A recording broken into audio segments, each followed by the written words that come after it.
Vote এলে পরেই রাজনৈতিক দলগুলিকে আর্থিক সাহায্য ঠিক কারা করে এতদিন পর্যন্ত জানার কোনো উপায় ছিল না।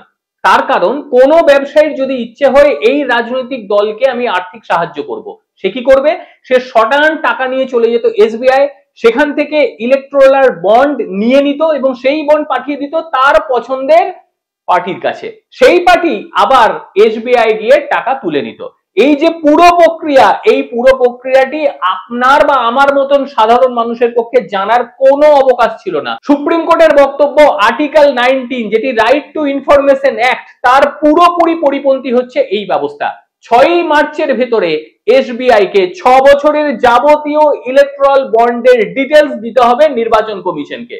আর নির্বাচন কমিশন 31শে মার্চ 2024 এর মধ্যে তাদের ওয়েবসাইটের মধ্যে ইলেকট্রাল বন্ডের তথ্য যেন আপলোড করে দেয়। তাহলেই কিন্তু সাধারণ মানুষ জানতে পারবে এতদিন কোন কোন ব্যবসায়ী কোন কোন রাজনৈতিক দলকে টাকা দিয়ে সহযোগিতা করেছে। যথেষ্টই গুরুত্বপূর্ণ ভিডিও, অনেকের জানা প্রয়োজন, অবশ্যই শেয়ার করবেন।